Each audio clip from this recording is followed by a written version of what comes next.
대선 6일을 앞두고 윤석열, 안철수 두 후보의 단일화가 전격 성사됐습니다. 사전투표를 하루 앞두고 이뤄진 야권 단일화, 앞으로 남은 대선 전국에 어떤 영향이 있을지 여야 선대위 관계자 두 분과 이야기 나눠보겠습니다. 복귀왕 더불어민주당 선대위 대변인, 그리고 박정하 국민의힘 선대본부 공보수석 부단장 나오셨습니다. 어서 오십시오. 네, 안녕하세요. 예, 안녕하십니까.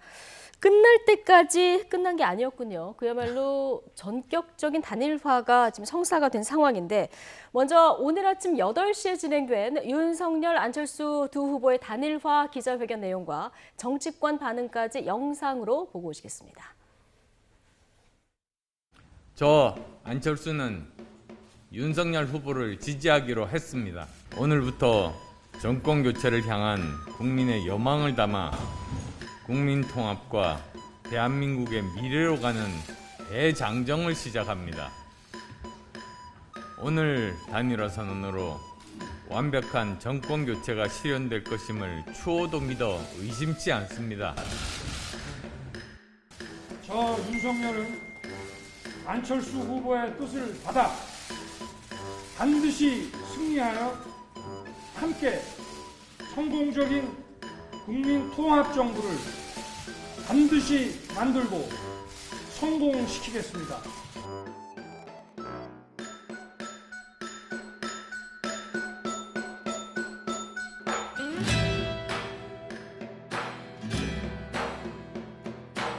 정치는 정치인들이 하는 것 같지만 사실은 국민이 하는 것입니다. 역사와 국민을 믿습니다. 민생, 경제, 평화, 통합의 길을 꿋꿋하게 걸어가겠습니다. 새벽에 갑자기 이루어진 윤석열, 안철수 두 후보의 단일화는 자리 나눠먹기형 야합으로 부정합니다. 이재명 선대위는 차분하게 대응하되 비상한 각오와 결의로 마지막까지 최선을 다하겠습니다. 우리에게는 아직 6일의 시간이 남아 있습니다.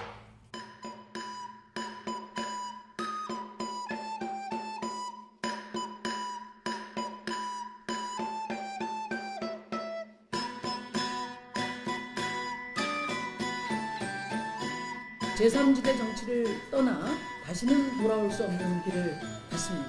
이번 대선에서 안철수 후보와 경쟁하고 협력하며 거대 양당을 넘어서는 정치 변화를 이뤄내기를 기대했던 저로서는 매우 안타깝고 유감스럽습니다.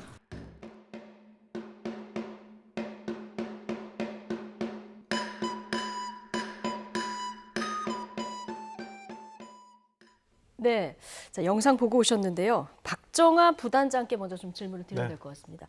어제 후보들 마지막 TV 토론회가 있었는데요. 이 TV 토론 볼 때까지만 해도 두 후보 간의 신경전도 좀 있고 이래서 아마 눈치채신 분들 별로 없으셨을 것 같은데, 공보 수석 부단장이시잖아요. 솔직히 언제 하셨습니까? 솔직히 저도 사실은 몰랐어요. 모르고 오늘 새벽에 이게 8시라는 게 사실은 이른 시간에 기자회견이잖아요. 네. 그러니까 그 준비를 해야 되는 상황이었기 때문에 예. 그쯤에 기자회견이 있을 수 있다라는 얘기를 새벽에 들었습니다. 한 4시 반에서 5시경. 아, 그러면 합의가 될 때까지는 모르셨고 전혀 몰랐습니다. 합의가 네. 된 이후에 이제 기자회견을 준비해야 되니까 그때 들으셨다, 그렇죠. 이런 말씀이신가요? 네네. 그렇군요. 그동안 사실 일요일 날 윤석열 후보가 기자회견을 했잖아요. 이때만 해도 이제 결렬됐다, 이런 네네. 분위기가 많았는데, 그동안 협상을 진행해 왔었던 게 이제 장제원 의원하고 국민의당의 이태규 의원 두 분 아니었겠습니까? 이 라인이 계속 살아 있었던 겁니까? 지나고 나니까 결국엔 그렇게 됐던 것 아닌가 싶은 생각이 예. 듭니다. 그러니까 27일 날 윤석열 후보가 그동안의 협상 일지에 대해서 얘기를 하고 언제든 안철수 후보가 결단해서 만나자고 하면 만날 수 있다라고 얘기한 이후 사실은 뭐 내부적으로 단일화는 굉장히 어려운 상황으로 가고 있는 것 아닌가라는 예. 판단이었습니다만은 후보가 얘기했던 것처럼 일단은 문은 열어놓고 이때 어떤 유사시에 있을 수 있는 사자 대결 구도에 대해서 준비를 하고 있었고요. 네. 그 사이에 뭐 사실은 늘 말씀드린 것처럼 단일화 문제는 안철수 후보가 어떻게 결단하느냐의 문제였기 때문에 그 상황 속에서 아마 장제원, 이태규 이 두 사람의 그동안의 이제 라인이 움직이고 있었던 걸로 추정이 됩니다. 그래서 어제 낮에 더 이상 이렇게 놔뒀다가는 예. 우리가 역사의 죄인이 될 수도 있다라는 판단하에 두 사람이 통화를 했고 전격적으로 토론이 이루어지던 시간에 한 9시경에 아마 두 의원의 회동이 있었던 것 같아요. 그래서 여기서 이제 후보 간의 만남에 대해서 합의하고 저녁 늦은 시간 12시 자정경에 아마 예. 두 후보가 만나게 된 걸로 알고 있습니다. 예, 늦은 장소다 보니까 어제 만남 장소도 이제 집이었는데 그렇죠. 이게 안철수 후보하고 장제원 의원의 매형이 좀 인연이 있다면서요? 장제원 자택에서. 예. 의원의 매형 인정 카이스트의 성모 교수인데 예. 안철수 후보가 카이스트에 재직을 했었잖아요. 그러니까 그 전에 이제 그 단일화 협상 카드 대리인 중에 장제원 의원이 왜 됐느냐라는 얘기 나왔을 때도 사실은 안철수 후보가 그동안 장제원 의원 매형의 인연으로 서로 인연이 있었던 상황이라 믿을 수 있는 메신저였다라는 네. 얘기도 있었던 것처럼 어제 코로나 때문에 요즘에 그렇지 않아도 만나기 어려운 저녁 시간에 장소였기 때문에 장제원 의원의 매형 자택에서 예. 두 후보 그리고 두 대리인이 같이 만난 걸로 알고 있습니다. 예. 어제 TV 토론에서 윤석열, 안철수 두 후보가 같은 색깔의 넥타이를 매다 보니까 단일화 복선을 깔았냐 이런 분석도 나왔었는데 앞서 저희가 이제 국민의당 선대위 대변인도 연결을 했었고 박정하 부단장 얘기도 들어보면은 이건 그냥 우연이었던 걸로 정리를 하면 될 것 같고요. 그랬던 걸로 예. 예상이 됩니다. 함께 뭐 네. 어디선가 알지 모르는 힘에 의해서 그렇게 됐는지 모르겠습니다만 의도적으로 아마 빨간 넥타이를 같이 맨 거라고 해석하기는 좀 무리가 있는 것 아닌가 예. 그런 생각입니다. 알겠습니다.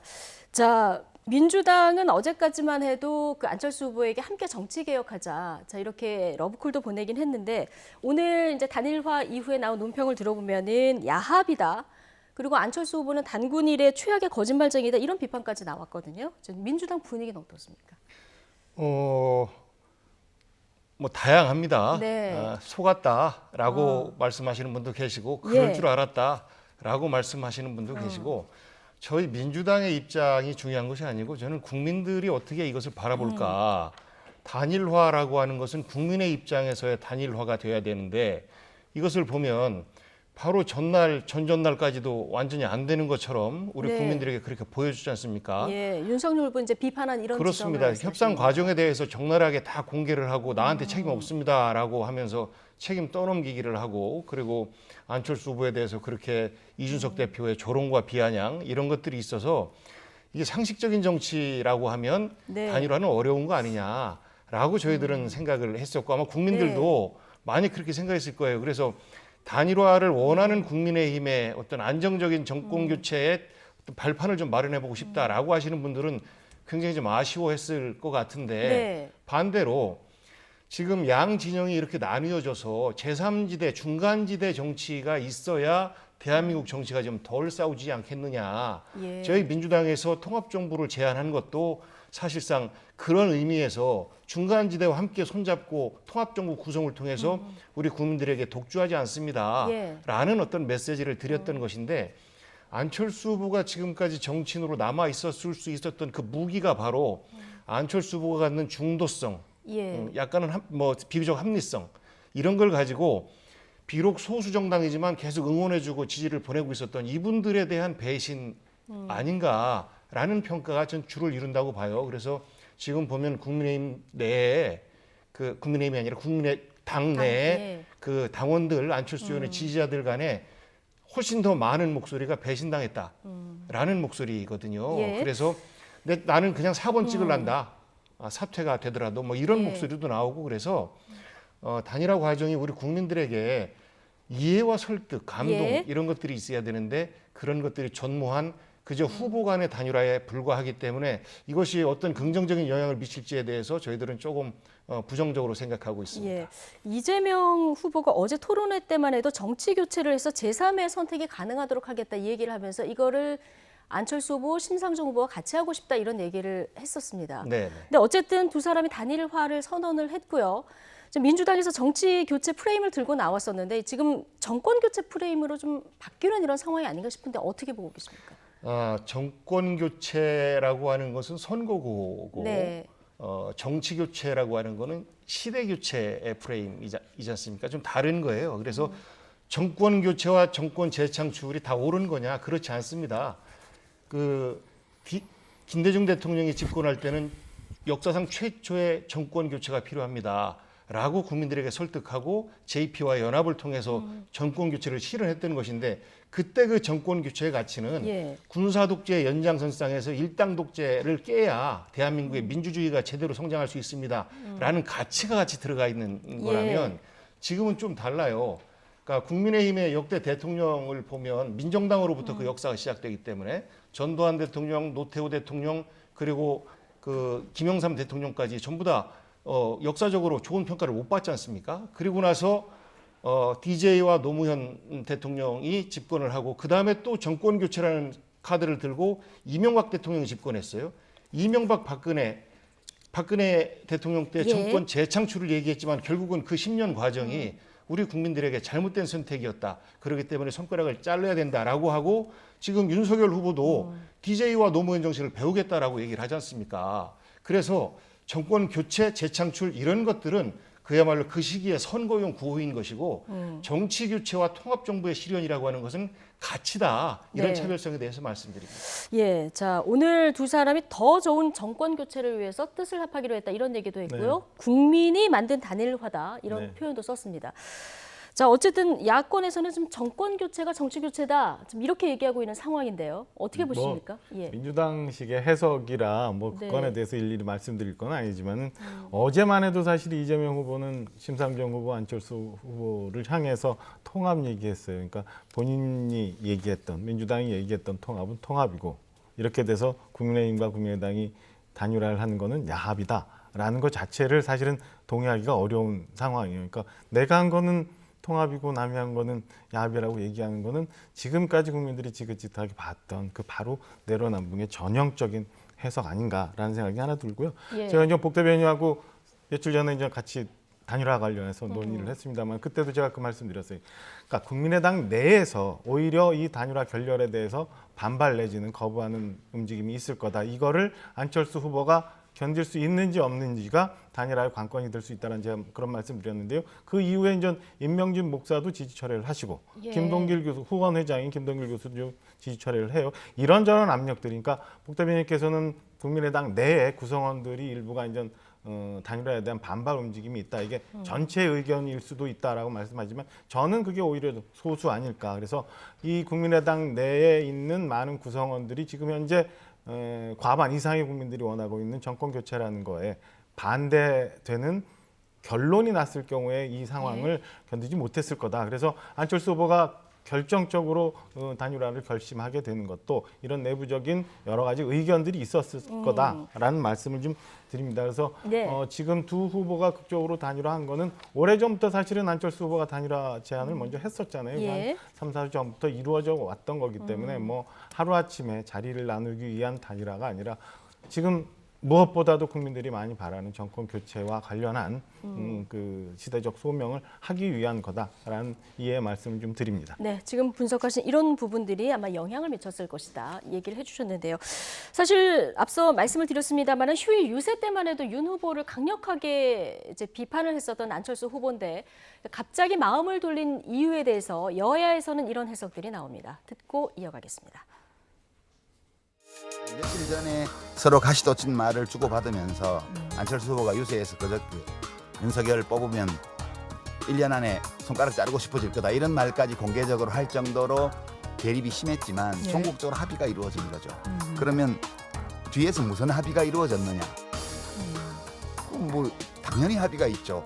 그 합의를 안 하고 합당까지 한다는 거는 그럼 뭐 자원봉사, 뭐 봉사활동 하려고 정치하는 것도 아닌데 당연히 이면 합의가 있죠. 구두로 했건 문서로 보정했건 간에. 그건 뭐 다른 게 있을 수가 없습니다. 권력 분산. 저 개인적인 솔직한 심정을 말씀드리면은 안 후보 안철수의 정치가 괄목상대할 정도로 큰 정치로 발전한 거죠. 결절 발표를 하고 나서 또 여론이 생기잖아요. 그때 진짜 여론이 뭔지 안 후보가 읽은 것 같고요. 그리고 당 내에서도 위기의식 같은 걸 느꼈겠죠. 우리 종착지가 어디냐 심각한 논의가 있었을 거고 고민이 있었을 거고 그랬을 때 가장 최선의 선택 그리고 민심을 받드는 그리고 이 현 시점의 시대적 과제가 정권 교체라는 게 확실하고 또 안 후보 본인이 압도적 정권 교체라는 얘기를 한 거거든요. 그때 단일화문 제안할 때 네. 처음에 제안할 때 압도적 정권 교체를 위해서는 단일화를 해야 된다. 방법은 차이가 있지만 그래서 그런 내용들이 영향을 미치고 안 하고 알겠습니다. 결단하고. 그러면 네. 자, 먼저 유시민 이사장 얘기부터 좀 분석을 해볼까요?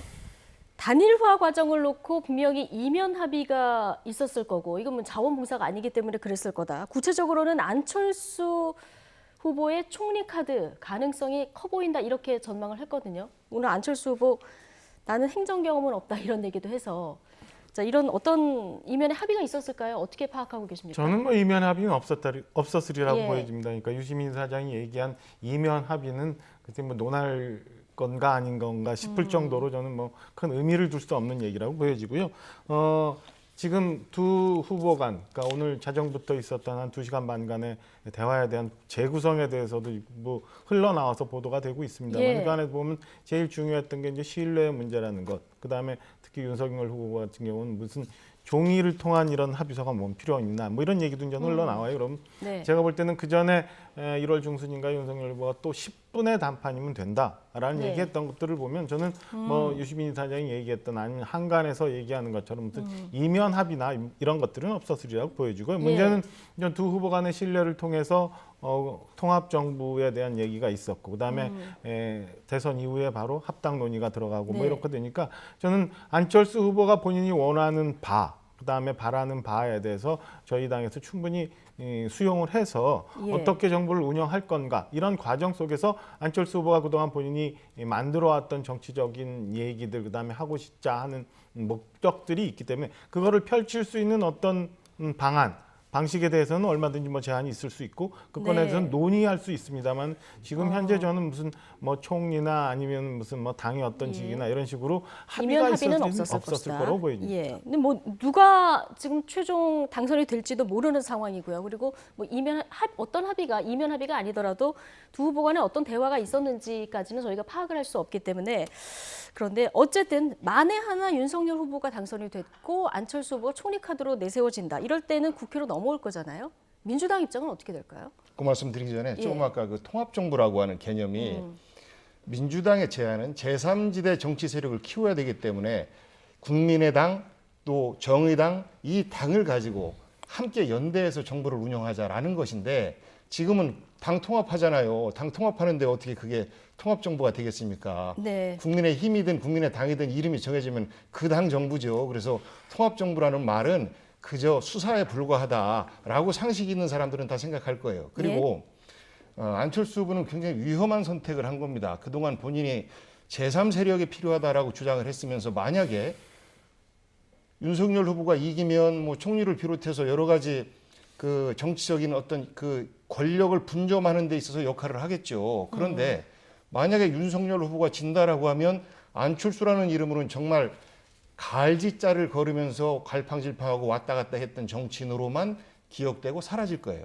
그래서 안철수 후보 입장에서는 가장 위험한 어떤 도박을 한 거나 마찬가지이다라고 네. 생각을 하는데 뭐 가정을 해서 뭐 총리 본인이 인사청문회를 무사히 통과할 수 있는 그런 준비가 돼 있으면 되겠죠. 대통령이 추천하고 예. 국회가 발목 잡는 국회로만 되겠습니까? 그러면 국민들의 심판을 또 받을 텐데 그래서 합리적인 국회를 운영하자라고 하는 것이 저희 민주당 방향이기 때문에 예. 그 제대로 된 정당한 요구에는 정당하게 응한다. 다만 네. 바르지 못한 부분에 있어서는 견제를 분명히 한다라는 것이 국회 고유의 역할이고 예. 목적이기 때문에 그게 맞게끔 할 것이다. 원칙대로 할 것이다. 라는 말씀드리고 안정적인 국정 운영을 위해서는 다수당인 국회와 또 국회와 그 다수당과 정당을 함께하는 대통령이 국정을 운영할 때 네. 지금 같은 혼란기에는 안정적인 국정 운영이 가능하다라는 말씀드립니다. 예. 그 부분에 대해서 조금만 좀 보태면은 사실은 국민들이 그 통합이라는 것에 대해서 오래 기다렸잖아요. 5년 동안 기다렸고 사실은 총선 이후 180석에 대한 여당에서 기다려줬는데 아직 안 된 부분이 있어서 제3세력에 대해서 혹은 뭐 협치에 대해서 민주당이 얘기할 수 있는 상황은 아니라라는 상황을 좀 말씀을 드립니다. 예. 추구하는 가치고요. 그렇게 말씀하시면 저희는 대통령을 바로 직전에 탄핵당하게 만든 정당에서 대통령 후보 내는 것도 잘못된 거죠. 예. 그런 논쟁 안 했으면 좋겠습니다. 자, 합당 이야기도 좀 해보겠습니다. 오늘 명시적으로 이제 이야기가 나오는 상황이라서 그동안 안철수 후보에게 좀 비판적인 태도를 보여왔었던 이준석 대표도 오늘 안 후보 용기에 감사하다 이 얘기하면서 일주일 내에 합당 대선 이후에 일주일 이내 합당을 추진하겠다 이런 그 입장을 네네. 보였거든요. 이 실무 논의도 곧 진행이 되는 겁니까 그러면? 지금 현재 이제 후보 간에서도 합당에 대한 합의가 있었고 이준석 대표도 이에 대해서 일주일 내내 합당 논의를 시작하겠다고 했으니까 저는 뭐 대선이 끝나고 나면 급속도로 진전이 있으리라고 봅니다. 일단은 작년 여름에 4.7 재보궐선거 이후에 합당 논의가 두 당 간에 있었어요. 그렇기 때문에 실무적으로 뭐 복잡하게 많이 논의할 게 많지는 않을 듯 싶고요. 예. 그다음에 합당을 하고 동시에 인수위도 같이 구성 운영을 하고 정부도 같이 구성 운영을 하기로 한 상황이기 때문에 저는 그 합당 논의도 굉장히 뭐 지지부진하거나 아니면 네. 작년 같은 상황이 오지는 않을 거다라고 예상을 합니다. 예. 윤석열 후보가 당선이 되든 안 되든 합당이 추진되는 겁니까? 저는 오늘의 합의 내용은 그러니까 대선 결과와 상관없이 예. 합당은 하는 걸로 저는 이해를 하고 있습니다. 알겠습니다. 자, 복귀왕 대변인님, 지금까지 그 합당 관련해서 한 차례 무산된 적도 있었고요. 이준석 대표와 안철수 후보 간에는 좀 날선 신경전의 말들도 오갔는데 국민의힘과 국민의당 합당 앞으로 어떻게 될 거라고 전망하십니까? 산 넘어 산일 거라고 생각해요. 우선 그 백브리핑에서 안철수 후보 말씀하신 것이 본인은 다당제가 소신이다라고 하면서 합당하재요. 이 말이 안 맞지 않습니까? 소신인데 그 소신을 왜 꺾었는지에 대해서도 네. 국민들에게 좀 소상하게 설명을 해드리고 그러면 그 소신을 바꾸시는 것이 맞는 건데 소신이 이런데 현실 때문에 어쩔 수 없어요라는 거거든요. 그래서 그 정신이 들어가 있지 않다. 그 단일화에 대해서. 그리고 앞으로 저희가 안철수 후보와 함께 지방선거를 치러본 경험이 있지 않습니까? 복잡해요. 그러니까 대선 끝나고 나서 곧바로 지방선거 기획단이 아마 양당 다 만들어지고 추진이 될 텐데 저는 이면 합의가 있었다고 봅니다. 지방선거 때 광역단체장부터 해서 일정 부분에 대한 공천권 보장 그리고 각 지역위원회 조직 재정비할 때 어느 정도의 그 지분 보장 이런 것들이 없이 안전장치 없이 어떻게 들어가겠습니까? 예. 그리고 만약에 대선에서 국민의힘이 지면 그런 약속도 다 공연불회예요. 그 권한들은 모두가 패배한 대선 후보에게는 아무것도 없어요. 당대표인 이준석 대표가 갖고 있고 이준석 대표는 과거에 안철수 후보와 한 지역구에서 국회의원으로 경쟁했던 관계 이런 안 좋은 앙금들이 좀 있기 때문에 저는 예. 산 넘어 산이고 이런 것들을 보장받기 위한 약속들을 후보 간에 충분히 하지 않았겠느냐. 그래서 유시민 씨가 아까도 이면 합의가 있을 것이다. DJ 변합 때도 있었지 않습니까? 알겠습니다. 자, 오늘 국민의당 관계자가 여기 안 계시기 때문에 다당제가 신념인데 이제 합당은 무슨 얘기냐 이 질문에 대해서 안철수 후보는 이번 단일화로 앞으로 단일화 필요 없는 바람직한 선거제도를 만들겠다. 오늘 이런 얘기도 했다는 그러니까 점 그게 그럼 전해드리고요. 양당 체제로 가자는 거예요. 예. 네, 양당 체제로 가면서 또 중대선거구제도 얘기하는데 네. 양당 체제에서 중선거구제를 도입하면요 양당이 한 석씩 나눠 먹는 겁니다. 정말로 야합이죠. 그래서 저는 정치에 대한 이해도 잘 못하고 계신 것 같아요.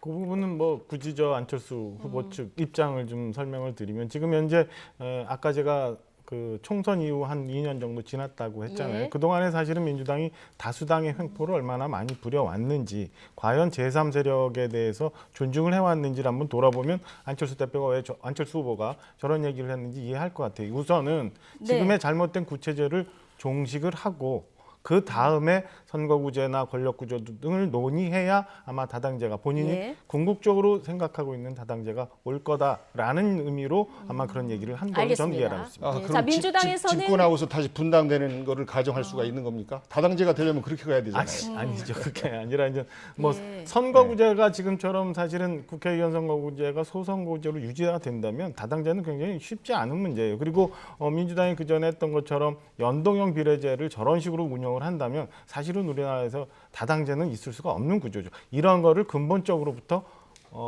해결하고 변화시키지 않으면 사실 안철수 후보가 얘기하는 다당제는 요원한 상황이라고 저는 이해를 하고 있습니다. 네, 합당과 다당제의 상관관계에 대해서 얘기는 여기까지 하고요. 자, 민주당에서는 이번 야권 단일화를 놓고 2002년 노무현, 정몽준 단일화 상황을 소환하기도 했는데요. 자, 당시 어떤 상황이었는지 박성원 앵커가 정리해드립니다. 네, 대선을 불과 6일 앞두고 이 전격 이뤄진 단일화 앞에서 민주당은 이 사례를 꺼내들었습니다. 바로 지난 2002년 노무현 후보와 정몽준 후보의 단일화입니다. 민주당은 무슨 이유로 이 일을 끄집어냈을까요? 말씀드린 것처럼 정치적 선택에는 명암이 있는 건데요. 대표적으로 2002년에 정몽준 후보가 단일화를 철회했을 때 많은 사람들이 노무현 후보에게 부정적일 것이다라고 했는데 오히려 지지층의 결집 또는 중도층의 변화를 이끌어냈던 적이 있거든요. 2002년 당시 노무현 정몽준 단일화 추진 당사자인 민주당 김민석 의원도 이번 단일화는 별로 충격적이지 않다는 글을 남겼고요. 선대위 메시지 총괄인 카피라이터 정철 씨도 그날 밤에 정몽준이 생각한다고 언급했습니다. 민주당이 꺼내든 키워드는 역풍입니다. 당시 무슨 일이 있었던 걸까요? 당시 16대 대선에서는 한나라당에서 대선을 형성했던 이회창 후보와 이른바 노풍을 탄 새천년 민주당 노무현 후보가 맞붙었지만 노 후보가 좀처럼 지지율 격차를 좁히지 못했습니다. 지지율 열세 속에 민주당 안팎에서 후보 단일화 요구가 거세졌죠. 결국 노무현 후보와 정몽준 후보 여론조사를 통해 전격 단일화에 성공했고 투표가 한 달도 채 남지 않은 시점 대선 구도에는 지각 변동이 일어났습니다. 하지만 정치는 생물이었습니다. 대선 하루 전 정몽준 후보가 돌연 노무현 후보에 대한 지지를 철회한 겁니다.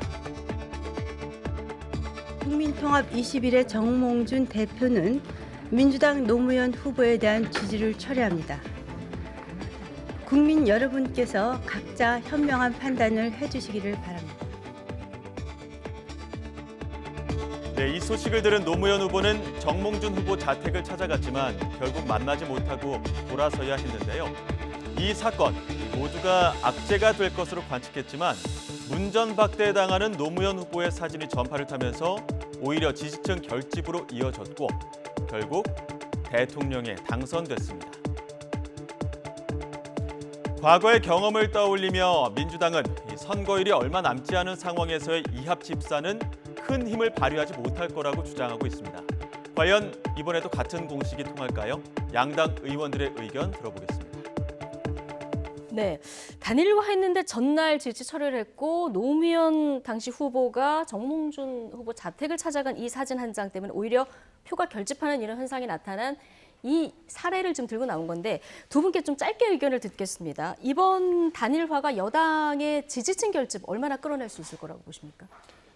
정몽준 후보가 신뢰를 저버린 거거든요. 네. 마찬가지로 이번 안철수 후보의 단일화도 지지하는 분들에 대한 신뢰를 저버린 행위이기 때문에 저는 안철수 후보를 지지하는 분들의 표심이 안철수 후보가 의도하는 대로 그렇게 가진 않을 것이다. 예. 그리고 상당 부분 오히려 기권을 하는 표도 생길 것이고 차라리 이재명 후보를 찍겠다. 뭐 이런 움직임도 더 커지지 않겠느냐. 네. 그리고 국민들 또 특히 이제 여당 지지층 같은 경우는 더 강고하게 뭉쳐서 이번 대선이 쉽지 않다라는 생각으로 크게 결집할 수 있는 이런 계기가 만들어진 거 아닌가 싶습니다. 역풍이 불 것이다 이런 민주당의 입장들이 나오고 있는데 어떻게 보십니까? 저는 그렇게까지는 보지는 않아요. 우선 2002년과는 좀 다른 게 지금 현재 정권 교체 지수가 일단은 계속 과반 이상 나오고 있고 두 번째는 노무현 대통령과는 달리 후보의 확장성에 대한 문제가 좀 다른 점이 있어요. 그래서 저는 결과적으로 양 진영의 결집은 굉장히 있겠습니다만은 그 결집에 대한 진영의 기반이 어느 쪽이 더 넓으냐에 따라서 결국에는 승패가 갈릴 거다. 그리고 득표율이 높아질 수밖에 없는 상황으로 계속 가고 있다라는 말씀을 좀 드립니다. 알겠습니다. 좀 여야의 분석이 지금 상이하게 달랐는데요. 자, 마지막으로 4월건 대선 전쟁에서 어제 마지막 TV 토론이 있었죠. 이 얘기 짧게만 해보겠습니다. 정책 공방 속의 토론 막바지 대장동 문제로 어제 이재명, 윤석열 두 후보가 격렬하게 격돌했습니다. 어제 토론 현장 잠시 보고 오시죠. 대장동 사건을 시장으로서 설계하고 우리 이 후보께서 다 승인을 했음에도 검찰은 지금 이 수사를 덮었습니다. 이런 후보가 아이 키우고 싶은 나라 얘기를 하고 노동같이 얘기하고 우리 윤 후보님 이거 벌써 몇 번째 울고 먹는 건지 모르겠는데 정말 국민의 삶을 놓고 계속 이러시는 거 이해가 안 됩니다. 제가 그래서 하나 제안 드리겠습니다. 이거 대통령 선거가 끝나더라도 특검 해가지고 반드시 특검 하자는 거 동의해 주시고, 두 번째, 거기서 문제가 드러나면 대통령이 당선돼도 책임지자. 동의하십니까? 이거 보세요. 동의하십니까? 지금까지 동의하십니까? 다수당으로서 수사도 다 동의하십니까? 회피하고 지금 뭐 대통령 선거가 국민학교 애들 반장 선거입니까? 정확하게 수사가 이루어지지 않고 덮었지 않습니까? 그래서 특검을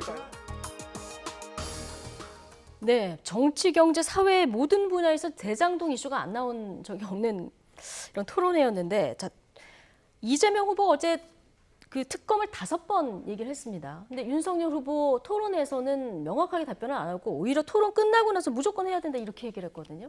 제가 볼 토론에서 때는 답을 안 했어요. 토론에서 윤석열 후보가 이제 질문을 했는데 이재명 후보께서 그에 대한 답을 안 하시고 이제 특검 얘기를 하세요. 그래서 네. 그 건에 대해서 이게 무슨 말이냐, 제가 볼 때는 좀 답답한 감에서 이게 뭡니까라고 답을 하신 것 같고요.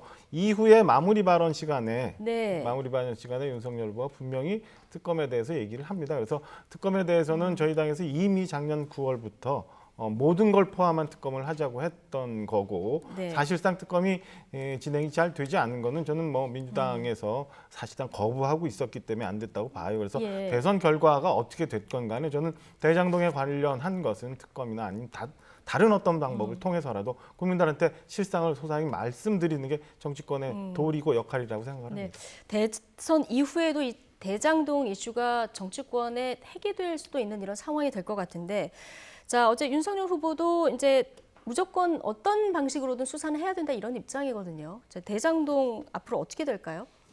그러니까 대장동 그분이 누굽니까를 먼저 도발한 쪽이 윤석열 후보고 국민의힘 쪽이에요. 그래서 의혹을 이재명 후보한테 덮어서 몰았는데, 결국은 지금 보면 그렇지 않지 않습니까? 윤석열 후보와 관련된 여러 가지 의혹이 더 커지고, 그리고 수사를 덮었다라고 얘기하는데 잘못된 표현이시죠. 수사가 지지부진한 거죠. 그 원인을 우리는 검찰총장 출신 대선 후보가 관련돼 있기 때문에 그렇게 하는 거 아니냐라는 의혹을 갖고 있고, 그래서 특검을 하자고 하는 것이고, 특검에 실현되지 않은 이유가 그거 아닙니까? 야당에서 국민의힘 쪽에서 특검 임명권을 국민의힘에 달라고 하니까 안 되는 거잖아요. 비상식적인 정치 협상을 하니까 특검이 안 되는 거죠. 그래서 그거를 마치 민주당이 안 받고 있는 것처럼 그렇게 우리 국민들을 호도하면 안 된다라고 생각하고요. 특검하자라는 것에 대해서 뭐 백불에서는 그렇게 말씀하셨는지 모르겠는데 토론회에서는 안 했어요. 수사하겠습니다라고 했습니다. 수사라고 하는 것은 본인이 대통령 되면 검찰총장 출신이니까 검찰 조직을 이용해서 수사하겠다라고 저희는 이해를 했어요. 그리고 책임지겠다라는 말씀 왜 안 하십니까? 책임지겠다라고 말씀하셔야 우리 국민들이 그러면 대선 결과와 상관없이 특검하겠네라고 생각할 수 있지 않겠습니까? 그래서 국민들로부터 의혹을 받을 수 있는 답변이었다라는 말씀드립니다. 예. 지금까지 복귀왕 더불어민주당 선대위 대변인 박정하 국민의힘 선대본부 공보수석 부단장과 함께했습니다. 고맙습니다.